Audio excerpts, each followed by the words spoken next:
دوستو ایک نہایت ہی امیر شخص تھا۔ اس کے پاس اتنا پیسہ تھا کہ وہ جو کچھ بھی چاہتا خرید سکتا تھا، لیکن اس کے ساتھ ایک مسئلہ تھا اور وہ تھا اس کی آنکھوں میں مسلسل رہنے والا درد۔ اس نے کئی ڈاکٹروں کو دکھایا اور اس مسئلے کا علاج مسلسل چل رہا تھا، لیکن کوئی فائدہ نہیں ہو رہا تھا۔ اس بیماری سے پیچھا چھڑانے کے لیے سینکڑوں انجیکشن بھی لگوانے پڑ چکے تھے۔ دوائیاں تو وہ اتنی کھا چکا تھا جن کی کوئی گنتی ہی نہ تھی، لیکن درد کم ہونے کی بجائے بڑھتا ہی جا رہا تھا۔ ڈاکٹروں نے تھک ہار کر اسے جواب دے دیا۔ آخر میں ایک ایسے بزرگ کو اس امیر شخص کی آنکھوں کا درد ٹھیک کرنے کے لیے بلایا گیا جو ناقابل علاج مرض ٹھیک کرنے کا ماہر سمجھا جاتا تھا۔ بزرگ نے پہلے تو امیر شخص کے مسئلے کو سمجھا اور پھر کہا کہ کچھ وقت کے لیے اس شخص کو صرف گلابی رنگ اور گلابی اشیاء کو ہی دیکھنا ہے اور کوشش کرنی ہے کہ کوئی اور رنگ گلابی رنگ کے علاوہ اس کی آنکھوں پر بالکل نہ پڑے۔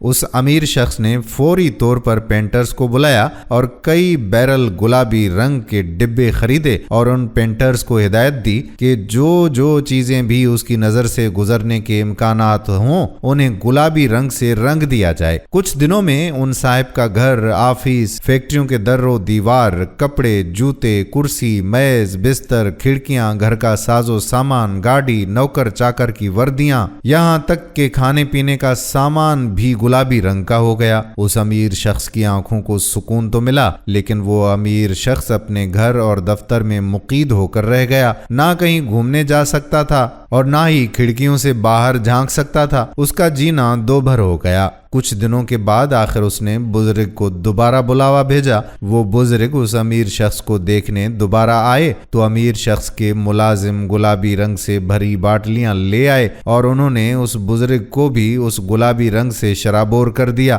کیونکہ بزرگ نے سفید رنگ کا چولا پہنا ہوا تھا۔ اس کے بعد جب بزرگ اس امیر شخص کے سامنے پہنچے تو زور سے ہنستے ہوئے بولے، ارے بھائی، اگر آپ نے صرف ایک گلابی رنگ کے شیشوں والا اینک ہی خرید لیا ہوتا تو آپ کا بہت سا سامان، دیواریں وغیرہ، برتن وغیرہ برباد ہونے سے بچ جاتے اور آپ کا بہت سا مال و دولت بھی بچ گیا ہوتا اور اس اذیت سے بھی بچ جاتے جو آپ پر گھر میں قید رہ کر گزری ہے۔ آپ پوری دنیا کو گلابی نہیں رنگ سکتے مگر اپنی نگاہ کو بدل سکتے ہیں۔ اگر آپ پوری دنیا کو تبدیل کرنا چاہتے ہیں تو پہلے اپنے آپ کو بدلیں۔ دوستو، ہم امید کرتے ہیں کہ یہ ویڈیو آپ کو ضرور پسند آئی ہوگی اور اپنے دوستوں احباب کے ساتھ اس ویڈیو کو شیئر بھی ضرور کریں گے۔ آنے والی ویڈیو تک اپنے میزبان قادر بخش کلہوڑو کو اجازت دیجیے۔ اللہ حافظ۔